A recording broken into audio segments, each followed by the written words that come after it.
আসসালামু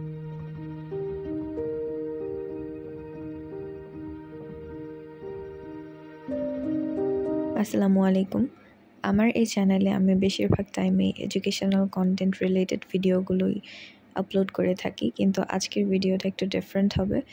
এটা ছিল আমার ফিলিপ আইল্যান্ডের একটা ট্রিপ, যেটা আমি একদম ফার্স্ট থেকে লাস্ট পর্যন্ত কিছু কিছু ক্লিপ নিয়ে রেখেছিলাম, যাতে আমি সেটা দিয়ে একটা ভিডিও ক্রিয়েট করতে পারি, just to keep a memory for myself and to show my family members, and also I wanted to share it with you guys. Phillip island জায়গাটা সত্যিই অনেক সুন্দর। এটা হচ্ছে মেলবোর্নে। It's basically an island. তো জায়গাটা অনেক বড়, আর প্রত্যেকটা জায়গারই অনেক কিছু কিছু স্পট থাকে। এখানে সি বিচ টাইপের মতো একটা জায়গা আছে, আবার মানে জায়গাটা সত্যি অসম্ভব রকমের সুন্দর। এখানে পেঙ্গুইন প্যারেডও হয়ে থাকে, কিন্তু আনফর্চুনেটলি আমরা একটু দেরিতে যাই, যার কারণে সেটা মিস হয়ে যায়।